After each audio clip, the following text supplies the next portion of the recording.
Salawat kepada Nabi Muhammad lebih cepat dari 1 detik karena kecepatannya melebihi kecepatan cahaya. Karena cahaya nur Nabi Muhammad, cahaya induknya cahaya, maka disebut dengan Abul Anwar, Abul Arwah, induknya sumbernya cahaya. Apa kata Abu Bakrah, sahabat Rasulullah SAW? Uskut, diam.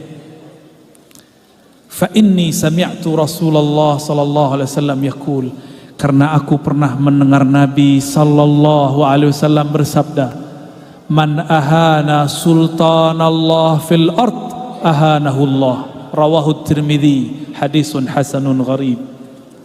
Siapa yang menghina sultannya Allah, pemimpin yang Allah amanahkan di muka bumi, maka dia akan dihina oleh Allah Subhanahu wa ta'ala.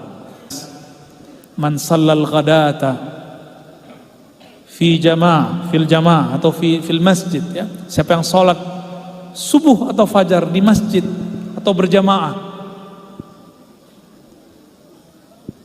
berapa hari? Arba'ina sabahan, 40 pagi. Maka Allah akan pancarkan ya Nabiul Hikmah min qalbihi ala lisanih, dari kolbunya memancar lewat lisannya. Apa kata ulama dulu?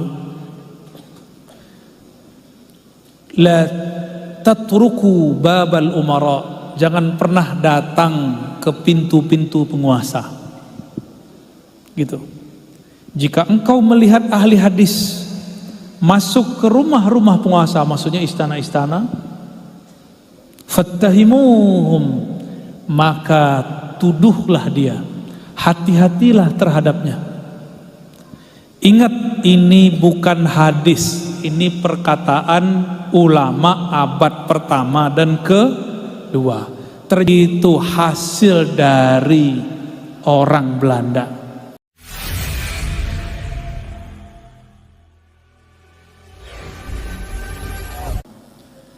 Puji syukur kehadirat Allah Subhanahu wa ta'ala dengan kudrat iradatnya, apalagi rahmatnya, kita berkumpul di tempat yang mulia ini, di tempat yang mana guru-guru kita berkumpul, anak-anak penghafal Quran berkumpul, anak-anak yatim pun berkumpul.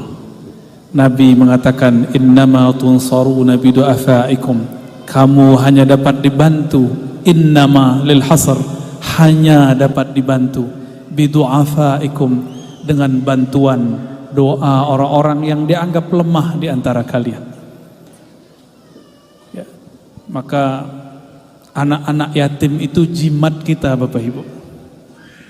Anak-anak yatim, fuqara, masakin, itu jimat kita. Maka jangan pernah bikin mereka sedih. Mari sama-sama kita perhatikan hidup mereka, pendidikan mereka semua. Salam kita sampaikan, kita kirimkan kepada baginda Rasul Muhammad sallallahu alaihi wasallam. Salatu wassalamu alaika ya sayyidana ya Rasulullah. Semoga salawat dan salam kita diterima dengan nur Nabi Muhammad sallallahu alaihi wasallam.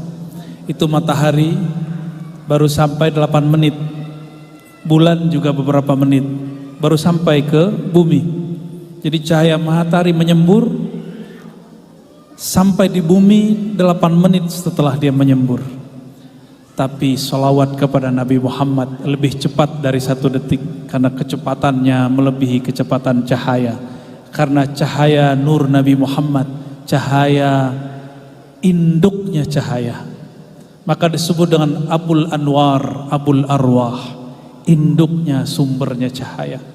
Cahaya-cahaya yang sekarang itu pergerakannya tidak secepat cahaya Nabi Muhammad sallallahu alaihi wasallam.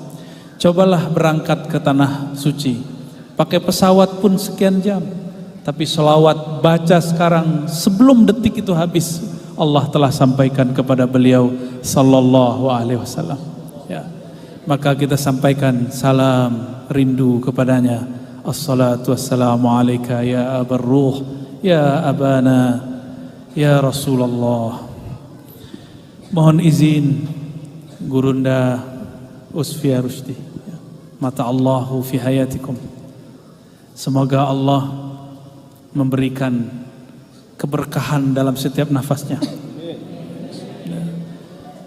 Karena beliau sudah menjadi kafilul yatama, orang yang menanggung, mengurusi anak yatim. Saya sudah berjalan di beberapa pesantren, beberapa tempat, beberapa majelis. Orang yang paling lembut hatinya itu dua, mursyid tarekat, dan yang kedua kafilul yatama, orang yang menanggung hidup anak yatim. Kadang ada orang ahli zikir tapi susah menangis, tapi orang-orang yang menanggung hidup anak yatim hampir setiap saat kolbunya menyebut nama Allah dan Rasul bisa menangis. Saksikanlah beliau, ya, benar ya? Itu nggak dibuat-buat, tidak dibuat-buat, tidak ada sendiwara. Karena air mata itu ada riya dan nifaknya, kemunafikannya, kecuali air mata memandang anak yatim. Air mata rindu kepada Allah, rindu kepada Rasulullah sallallahu alaihi wasallam. Yang saya sangat hormati para guru, para ulama, dan wabil khusus para habaib, mohon izin duduk lebih tinggi, ya. Di hati saya para habaib lebih tinggi daripada saya. Dan manhaj akidah ahlus sunnah yang saya anut adalah mencintai zuriat Rasulullah sallallahu alaihi wasallam. Karena pesan dari beliau, pesan ini jarang dibaca orang karena takut disebut Syiah. Padahal ini tidak ada urusannya dengan Syiah. Ini urusannya adalah dengan Rasulullah sebelum Syiah itu ada. Ketika beliau mengatakan inni tarikum fikum tsaqalain, aku tinggalkan kamu dua hal yang berat. Berat betul. Satu kitab Allah, yang kedua ahlu baitku. Ya, mungkin saudara-saudara kita, guru-guru kita, para habaib malu menyampaikan hadis ini. Ya. Tapi saya bukan zuriat, maka saya tidak malu menyampaikan al-haq. Kulil haq walau kana murran. Walaupun nanti dituduh orang aneh-aneh, dari awal sudah menuduh saya, dan sampai nanti orang-orang itu akan menuduh. Tapi tidak usah khawatir, yang penting sahibus syafa'ah mencintai dan meridhoi kita. Amin ya rabbal alamin. Bagaimana mungkin akan diridhoi oleh Rasulullah sedangkan kita tidak menghormati zuriatnya? Bagaimana mungkin kita akan diridhoi Allah jika kita tidak menghormati ulamanya? Bagaimana mungkin dapat syafaat Rasulullah kita tidak menghormati anak yatim yang mana Rasulullah dulu pernah yatim? Inilah asrar rahasia kenapa anak yatim itu perlu dijaga. Karena Rasulullah itu adalah sayyidul yatama. Beliaulah penghulu anak yatim. Karena beliau lahir yatim. Ya, itu rahasianya, Pak. Ya, mungkin jarang juga yang membahas itu, tapi sebenarnya ini perlu dijelaskan. Ya. Ngaji apa kita? Judulnya apa ini? Oh, bersatunya ulama dan umara. Masya Allah. Waduh, saya nggak sopan ini guru. Ini semoga Allah memaafkan saya ini. Ya. Bersatunya ulama dan umara. Ini judul juga baru dapat ini kayaknya nih ya. Saya tidak masuk ke judul ini, tapi masuk ke hadis Nabi. Karena setiap kali ada judul di kepala saya cuma ada hadis. Hadisnya mana nih? Ya. Dalam sebuah riwayat Imam Tirmizi, seorang sahabat namanya Abu Bakrah bersama dengan Bilal. Bilal ini bukan Bilal bin Rabah, tapi Bilal anak dari Abu Musa al-Ash'ari. Bilal bin Buraidah. Kemudian ada sahabat-sahabat yang lain. Di saat itu Ibnu Amir, seorang pemimpin di masa itu, zaman Bani Umayyah, memakai baju yang bagus. Apa kata Bilal bin Abi Musa al-Ash'ari? Lihat tuh, pemimpin kalian belagu, bajunya bagus, suaranya dikencengin, dijaharkan. Apa kata Abu Bakrah? Abu Bakrah, berbeda dengan Abu Bakar. Abu Bakrah. Apa kata Abu Bakrah? Sahabat Rasulullah SAW, uskut, diam. Fa inni sami'tu Rasulullah sallallahu alaihi wasallam yaqul, karena aku pernah mendengar Nabi sallallahu alaihi wasallam bersabda, man ahana sultanallah fil ard ahanahu Allah. Rawahu Tirmidzi, hadisun hasanun gharib. Siapa yang menghina sultannya Allah, pemimpin yang Allah amanahkan di muka bumi, maka dia akan dihina oleh Allah Subhanahu wa ta'ala. Oleh karena itu, ketika saya datang kepada para habaib dan para kiai, para guru, saya bertanya, perlukah saya mengkritik para pemimpin? Apa kata mereka? Mursyid saya Thariqah Naqsyabandiyah mengatakan, la, nggak boleh. Jangan coba-coba mencaci maki ulama dengan kata-kata kritik, mencaci maki umara dengan sebutan kritik. Tapi jika engkau hendak ingin menasihati, bawa dia ke ruangan, kalamkan yang pahit kepadanya, jangan sampai orang mendengarnya. Itu yang saya dengar. Beberapa mursyid datang lagi ke mursyid fulan, selalu berwasiat, usika, ya, aku wasiatkan engkau. Ngapain? Merangkul para pemimpin. Jika kamu tidak merangkulnya, maka yang lain merangkulnya. Dulu ada kiai di NU, almarhum, namanya ada nama saya yang sama dengan beliau. Coba tebak. Oh, itu ulama sebelumnya, ini belum lama wafatnya. Wahid Hashim juga udah lama. Satu lagi, Hashim Muzadi, ya, Allah yarham. Kita sebutlah Mbah Hashim Muzadi, ya. Anaknya kuliah di tempat saya ngajar. Mbah Hashim ini ditanya, kenapa beliau membersamai salah satu presiden dulu, yang presiden itu tidak separtai dengannya. Apa jawabannya? Jika bukan kita yang membersamainya, maka orang lain yang membersamainya. Orang lain tanda kutip, ya, komunis, ekstremis, apalagi, sebutlah semuanya. Dulu kita kemudian mencoba memikir-mikirkan, susah menerima, tapi hari ini kita dapat menerimanya, ya. Tapi perlu garis bawahi, saya tidak orang politik, sepakat guru, ya. Dan memang tidak tertarik dengan dunia politik sama sekali, insya Allah sampai nanti, ya. Tapi bukan berarti Islam kita terpisah dari politik, tidak. Cuma kita tahu diri, kita tidak disekolahkan, tidak dididik untuk berpolitik. Jika ada di antara sampean. Jika ada di antara panjenengan aja deh.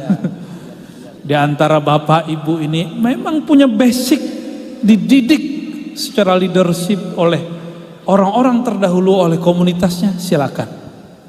Kita mendukung dengan doa. Kenapa mesti didukung? Maulana al-Imam Al-Qutub Al-Kabir Abul Mawahib Abdul Wahhab Asy-Sya'rani, Imam saya lihat di sejarah ulama Banjar, salah satu nama favorit Sya'rani, ya, Sya'rani Arif, Anang Sya'rani Abdan, itu qadasallahu asrarahum semua dah, ya. Jadi guru di Bangil tapi asalnya dari Banjar. Syukran, ya. Jazakallah khair. Imam Sya'rani mengatakan, kenapa kita mesti menyokong para ulama menyokong para umara minta nasihat kepada para ulama? Karena yang mampu menjalankan hadis man ra'a minkum munkaran falyughayyirhu biyadih itu cuma umara. Ormas tidak boleh. Siapa yang melihat kemungkaran, maka ubahlah dengan kekuasaannya. Itu yang mampu cuma penguasa. Maka kita berdoa semoga penguasa pemimpin di negeri ini diilhami keadilan amanah. Amin ya rabbal alamin. Ya. Kita cuma bisa doa, Pak. Sama lisan ngomong. Untungnya saya hidup di negeri ini. Untungnya kita hidup di negeri ini. Bisa buat pengajian tanpa perlu izin-izin yang ribet. Bisa buat zikir tadi ya. Wah, itu indah sekali zikirnya. Menggema. Itu kalau malaikat lihat dari langit seperti rembulan. Terangnya bukan main. Cuma kan kita bukan malaikat, Pak. Jadi nggak kelihatan. Ya, jadi malaikat dulu baru kelihatan. Malaikat tuh kurang tidur, kurang makan, bicaranya lurus. Tapi yang berat nih, yang mau nikah nih ya, malaikat nggak kawin. Malaikat tidak menikah. Kita tidak mungkin itu. Maka mungkin kurangi tidur, kurangi makan. Itu yang mungkin. Ya, kalau nggak antar batal nikahnya Rabiul Awal ya. Orang-orang yang mengurangi ini, mau dia ulama, mau dia umara, Allah akan berikan nur di dalam kalbunya. Nur malakutiyah, nur malaikat. Maka apa yang dipandang malaikat dia akan sanggup memandangnya. Itulah sebabnya kekasih Allah ketemu kekasih Allah menangis. Wali ketemu wali terharu. Insya Allah. Itu hadis pertama. Man ahana sultanallah fil ard. Siapa yang menghina penguasa yang Allah berikan amanah di muka bumi, maka Allah akan hinakan dia. Tapi di hadisnya tidak disebutkan apakah di bumi atau di langit. Berarti bisa jadi di bumi iya, di langit iya, di akhirat iya, di dunia iya. Tapi lafaz itu ingat, Sultanallah. Ini kata kunci. Sultanallah kata kunci, bukan sultan. Sultanallah, sultan yang Allah bimbing. Sultan yang mengikuti ajaran Allah dan Rasulnya. Sultan yang di kolmunya bertahta Allah Malikul Mulk, Raja di Raja. Itu syaratnya. Maka Imam Ibn Arabi, Imam Al-Jili, imam kita semua ahlu tariqah, sufiyah, mu'tabarah, mengatakan sultan itu ada dua. Ada sultan yang zahir, ada sultan yang batin. Sultan yang zahir itulah pemimpin-pemimpin yang menguasai negeri. Tapi ingat, hati-hati para pemimpin. Sultan al-walayah, sultan al-batin itu adalah para ulama aulia. Hati-hati. Kalau pemimpin di bumi menguasai bumi, itu pemimpin wali-wali. Suaranya, tanda tangannya, tangisnya tembus ke langit. Maka kita hati-hati ya. Maka akan terjadi kesempurnaan jika sultan Allah ini yang di langit dan di bumi, atau sultan yang di bumi yang tahtanya ada di langit itu amaliyahnya, muamalahnya bagus. Saya mau tanya, Abu Bakar ulama bukan? Abu Bakar ulama, tapi dia seorang apa? Khalifah, umara. Umar ulama? Umar lebih canggih lagi. Umar itu kata Nabi muhaddas. Apa arti muhaddas? Muhaddas, Allah berbicara ke dalam kalbunya. Itu Umar. Kok bisa Umar Allah berbicara ke dalam kalbunya? Itu setelah kejadian Hudaybiyah. Kejadian Hudaybiyah adalah akhir hijabnya Sayyidina Umar diangkat oleh Allah Subhanahu wa taala. Sayyidina Umar pernah kecewa kepada keputusan Rasulullah, lalu bertanya, "Arasulun anta?" Apakah engkau beneran rasul? "Ahakun dinuna?" Apakah engkau membawa ajaran yang benar? Apakah agama Islam ini benar? Nabi hanya diam. Umar cuma berkata begitu, lalu tobat kepada Allah. Merasa telah menyinggung Rasulullah sallallahu alaihi wasallam. Bagaimana cara dia tobat? Inilah suluk arba'in, 40 hari 40 malam, tidak tidur di malam hari, tidak makan di siang hari. Inilah awal Sayyidina Umar, Allah kasyafkan kolbunya. Umar itu ya, orang paling keras, tapi karena dia melakukan suluk riyadhah tirakat. Siapa yang suruh Umar? Gak ada. Ini menunjukkan bahwa suluk riyadhah, latihan-latihan rohani, boleh diramu oleh ahlinya. Sayyidina Umar tidak pernah mendengar Nabi, "Kamu tidak boleh tidur 40 hari." Ada. Sayyidina Umar juga pernah dengar satu hadis, "Man sallal ghadata fil jamaah atau fil masjid," ya. Siapa yang sholat subuh atau fajar di masjid atau berjamaah, berapa hari? Arba'ina sabahan, 40 pagi. Maka Allah akan pancarkan ya nabiul hikmah min qalbihi ala lisanih, dari kolbunya memancar lewat lisannya. Itulah Sayyidina Umar. Maka kalau ada dukun nih, belum ulama nih, dukun tirakat 40 hari bisa ngalahin kiai kalau perang-perang batin. Makanya ada kiai kena sihir, pada kiai wali Allah, hamba Allah, orang soleh. Kenapa dia kalah? Karena dia kurang tirakat dibandingkan dukun. Dukun bisa 21 hari tidak tidur, 40 hari tidak tidur. Saya pernah dengar juga 100 hari dia tidak tidur. Orang kalau sudah tidak tidur, maka karakternya, kan malaikat ada dua, malaikat nar, malaikat nur. Malaikat yang bertahan sampai sekarang malaikat nur. Malaikat nar sudah dipecat, namanya Azazil alias iblis. Kasyaf, tapi kasyaf setan. Iblis itu kasyafnya kasyaf yang membuka aib orang, melihat kelemahan orang. Untuk apa kasyaf begitu? Ya, untuk apa kasyaf begitu? Imam Malik dulu kasyaf setiap kali melihat orang wudu, beliau melihat maksiatnya. Tuh yang tadi nonton YouTube-nya nggak benar, ya. Yang tadi nonton film aneh-aneh, yang matanya jelalatan kemana-mana. Itu Imam Malik ketika cuci muka, dia lihat orang-orang dosa mata jelalatan.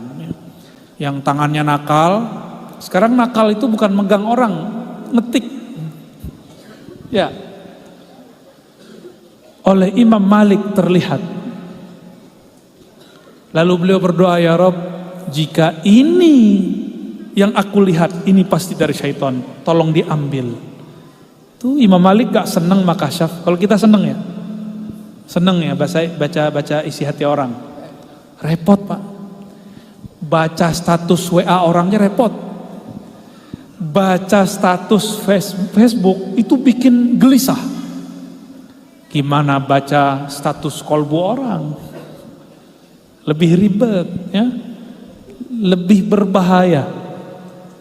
Jadi sekarang kasyaf itu guru kasyaf al-Facebookiyah. Ada lagi lebih tinggi, mirip-mirip sama kutub. Ada kutbiyah, ini al-YouTubiyah. Insyaallah ya, zaman sudah.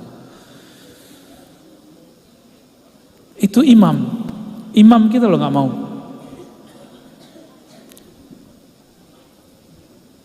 Imam Malik, imam salaf, wafat tahun 179 Hijriah. Tahun berapa? 179 Hijriah. Sekarang tahun berapa? 1443. Suatu kali beliau diadu pendapatnya dengan riwayat Ibnu Mas'ud tentang hubungan antara ulama dan umara. Kata Ibnu Mas'ud sudah wafat radhiyallahu taala anhu. Sayyidina Abdullah bin Mas'ud mengatakan, jika ada orang alim ahli din masuk ke istana para umara, dia akan yakhruj bila din, dia akan keluar tanpa bawa agama. Itu pendapat sahabat Ibnu Mas'ud. Tapi ini bukan sahabat, tapi Imam Malik. Imam Malik bolak-balik masuk istana. Saya belum masuk istana loh ya, cuman ceramahin orang di istana lewat Kemenak, udah langsung dibully ya, dicari-cari. Tapi alhamdulillah ya. Imam Malik ditanya, ya Malik, wahai Malik, kenapa engkau keluar masuk istana? Apa jawaban Imam Malik? Jika aku tidak masuk istana, jika engkau para ulama tidak masuk istana, lalu bagaimana cara menyampaikan kebenaran kepada para umara? Itu jawaban beliau. Berarti Imam Malik ini orang berani, nggak takut mati. Dulu ulama itu takut mengkritik umara, karena kalau habis kritik badannya nggak balik, nggak ada yang balik, Pak, hilang. Dulu di masa Bani Umayyah, sebelum Imam Malik, ternyata ada khalifah yang luar biasa. Dia wali, dia ulama, dia ahli hadis, juga umara. Coba tebak, namanya juga Umar. Umar siapa? Umar Bakri. Umar bin Abdul Aziz. Umar bin Abdul Aziz ini beberapa kali bertemu Nabiullah Khidir. Tuh canggih ya. Bahkan beliau masuk ke suatu tempat, ada gunung, di belakang gunung ada lembah. Sampai di lembah dia mendengar ada orang berbicara, tapi orangnya tiada, sosoknya tidak tampak. Beliau berkalam-kalam dengan orang itu. Ternyata itu orang adalah jin yang ada, yang muncul di zaman Sayyidina Isa. Dia mendapat kalam, kamu tunggulah di sini, nanti ada kekasih Allah akan datang ke tempatmu. Itu jin, umurnya panjang. Ternyata ada satu rahasia tentang umur jin. Jin itu tidak mati kalau tidak dibunuh. Itu. Wallahu alam kalau ada jin yang mati tanpa dibunuh, kayaknya harus belajar ilmu jin lagi ya. Tapi itu yang kita dengarkan dari beberapa ulama. Dia biasanya bertengkar, berperang. Jin ini tidak ada yang membunuh. Dia diwasiatkan oleh Sayyidina Isa, kamu tinggallah di lembah ini, nanti akan ada kekasih Allah, umat dari Nabi akhir zaman. Betul. Ternyata itu jin patuh seperti robot. Dibilang jangan keluar, nggak keluar. Tunggu selama-lamanya. Sampailah di sana. Akhirnya Umar bin Abdul Aziz berkalam, wahai tuan jin, saya lupa nama jinnya. Itu jin punya nama. Diriwayatkan oleh Imam Abu Nuaim dalam kitab Hilyatul Auliya dengan riwayat yang bisa dipakai. Jadi sanadnya ada ya. Dikalamkanlah oleh Umar bin Aziz, wahai tuan jin, sungguh Nabi yang telah dikabarkan Nabi Isa sudah muncul. Senangnya dia. Tapi sayangnya dia telah wafat. Wafat tahun 11 Hijriah. Sekarang beliau itu memerintah tahun 100 Hijriah. Berarti sudah berapa tahun?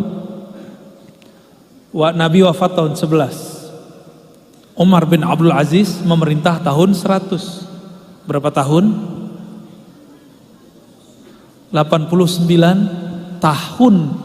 Nabi Yuna Muhammad telah pergi mangkat kembali ke hadirat Allah Subhanahu wa ta'ala. Akhirnya jin itu nangis. Jin bisa nangis, Pak. Itu jin tuh. Itu adalah pengikut Nabi Isa dari kalangan jin. Setelah itu terjadi, dia ajarkanlah si jin syariat Islam, diajarkan sholat, semuanya diajarkan. Sampai diajarkan azan, kullu syai. Ya. Lalu Umar bin Aziz pergi. Mendengar kabar itu biasa, kalau khalifah pergi ada pengikutnya enggak? Ada yang jaga pengawal? Dari pengawalnya, pengikutnya mengabarkan Umar bin Aziz ketemu jinnya Nabi Isa. Jin pengikut Nabi Isa. Maka setelah Umar bin Aziz wafat, banyaklah ulama datang ke tempat itu penasaran dengan jin pengikut Nabi Isa. Udah dicari semua pelosok, tidak bertemu. Saya curiga jinnya juga sudah wafat. Jin itu ternyata boleh wafat kalau dia minta kepada Allah. Itu jin-jin mulia ya. Dia mengatakan, ya Allah, matikan aku, mati dia. Jika dia kekasih Allah. Imam Bukhari dikejar-kejar oleh, dulu gubernur juga, tapi bukan gubernur Paman Birin. Namanya Ahmad bin Khalid. Ini gubernur minta Imam Bukhari untuk ngajar anaknya di istana. Ilmu hadis kan beda dengan ilmu zikir, beda dengan ilmu tasawuf. Ilmu hadis itu dicari kemana-mana. Kalau ilmu tasawuf kadang-kadang guru cari murid, seperti terjadi pada Imam Baqi Billah. Imam Baqi Billah diperintahkan gurunya, kamu muridmu bukan di Uzbek, bukan di Bukhara, muridmu di mana? Muridmu di India sana. Dia cari murid. Kalau hadis tidak. Kalau hadis murid cari guru. Maka Imam Bukhari mengatakan, kasih surat, sampaikan kepada Tuan Gubernur, bukan Gubernur Paman Birin ya. Jika anakmu hendak ngaji hadis, maka suruh dia datang ke masjidku. Itu. Tersinggung nggak gubernurnya? Tersinggung. Akhirnya si gubernur ancam Imam Bukhari. Disinilah Imam Bukhari kemudian melarikan diri kedua kalinya. Sebelumnya dituduh murtad oleh gurunya. Jadi Imam Bukhari pernah dituduh murtad oleh gurunya, mau dibunuh oleh pengikut gurunya itu. Yang kedua, beliau diancam oleh seorang gubernur. Sampailah perjalanannya di kota Samarkand. Saya waktu itu naik bus dari Bukhara ke Samarkand ada beberapa jam, 6-7 jam. Apa itu salah? Semoga benar ya. Seingat saya 6-7 jam.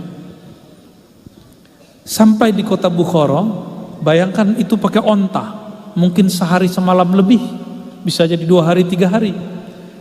Setelah sampai, beliau kemudian bukannya ingin buka majelis, Imam Bukhari mengatakan, ya Allah, sudahlah, aku sudah lelah dikejar-kejar, malam ini tolong jemput nyawaku.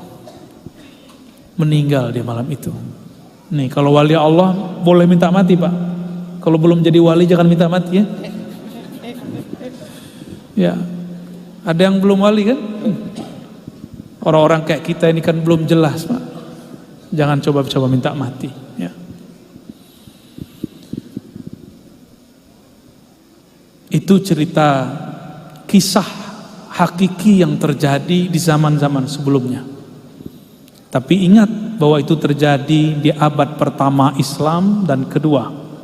Di zaman itu hubungan ulama dan umara tidak harmonis. Apa kata ulama dulu? La tatruku babal umara. Jangan pernah datang ke pintu-pintu penguasa. Gitu.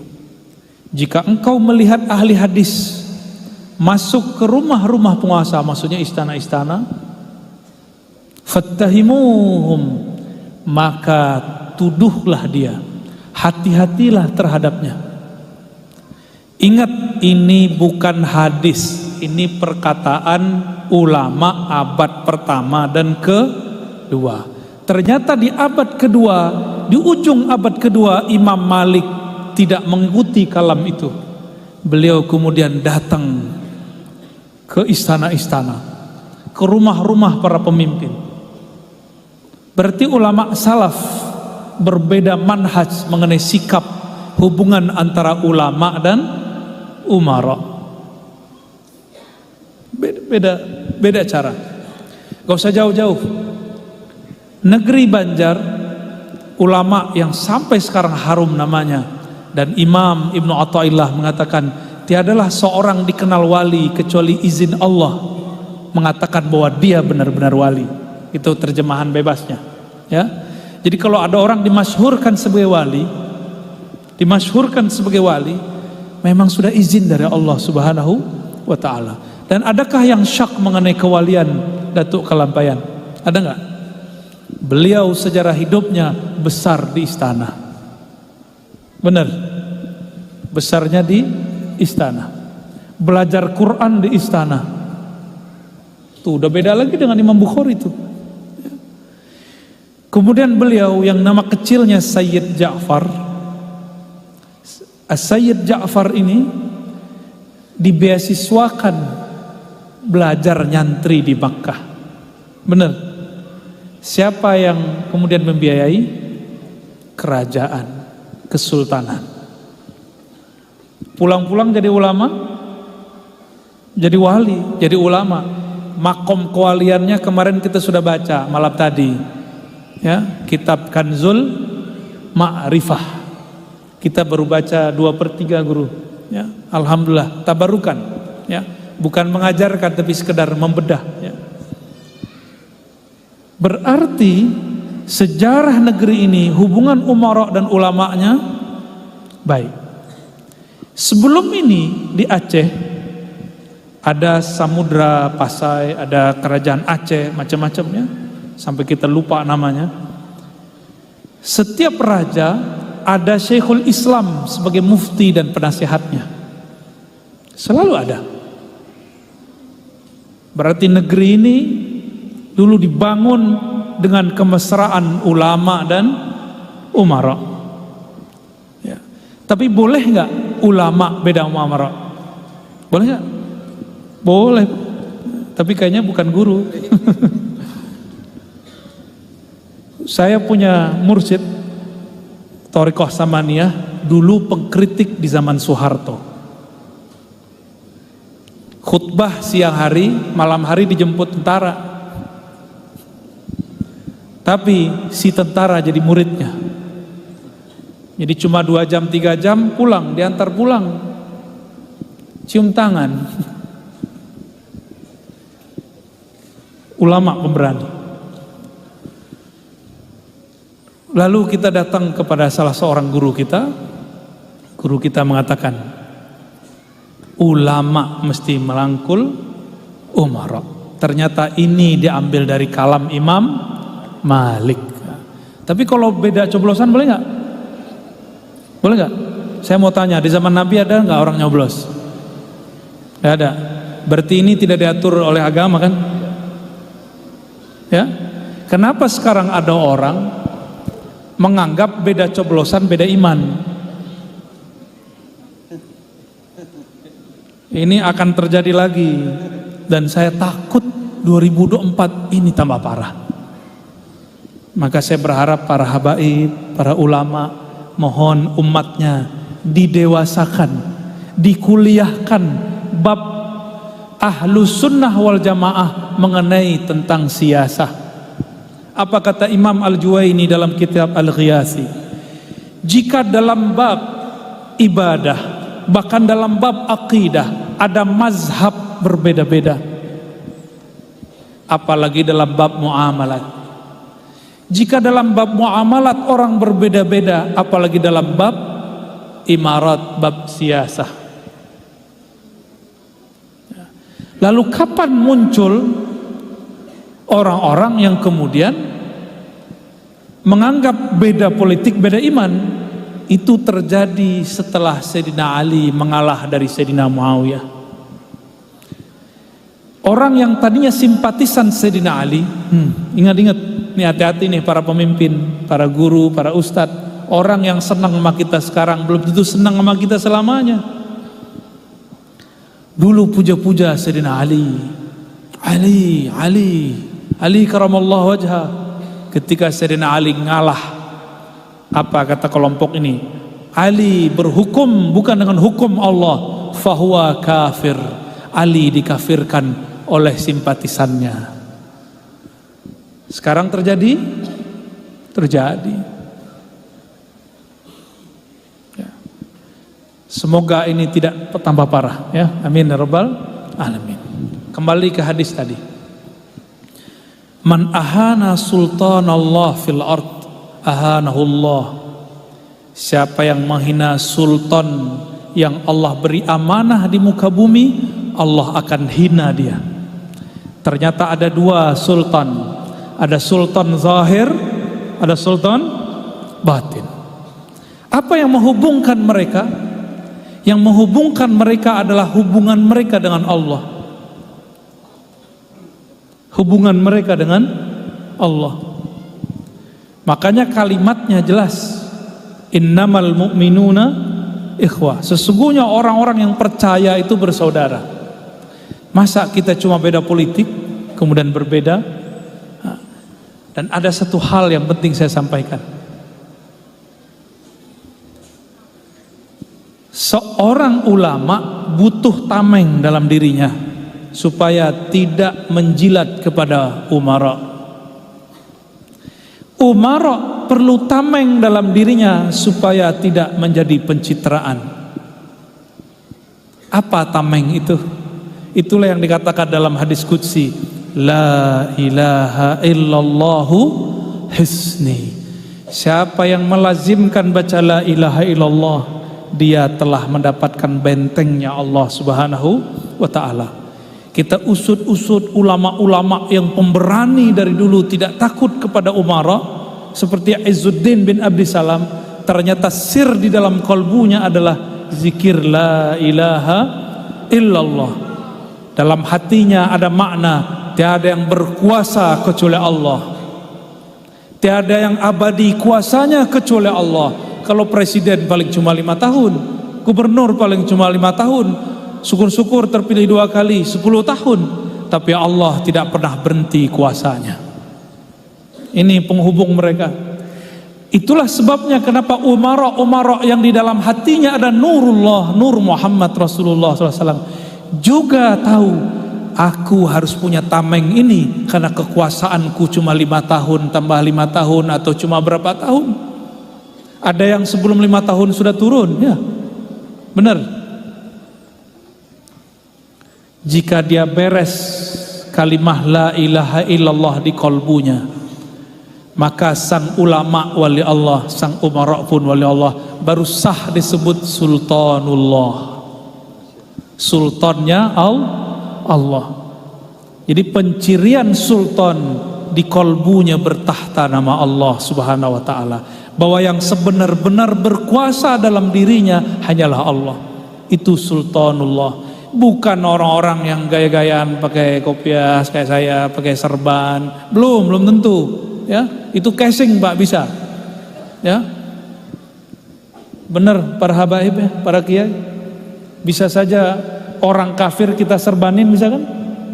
Bisa aja. Dulu Snok, gimana cara baca namanya? Snok Hongroj, ya. Nggak pakai H itu bacanya Ong apa gimana gitu cara lafaznya. Itu pakai serban, Pak. Pakai turbus. Mukanya kayak muka-muka orang Turki. Maka dia nyamar jadi Abdul Ghaffar.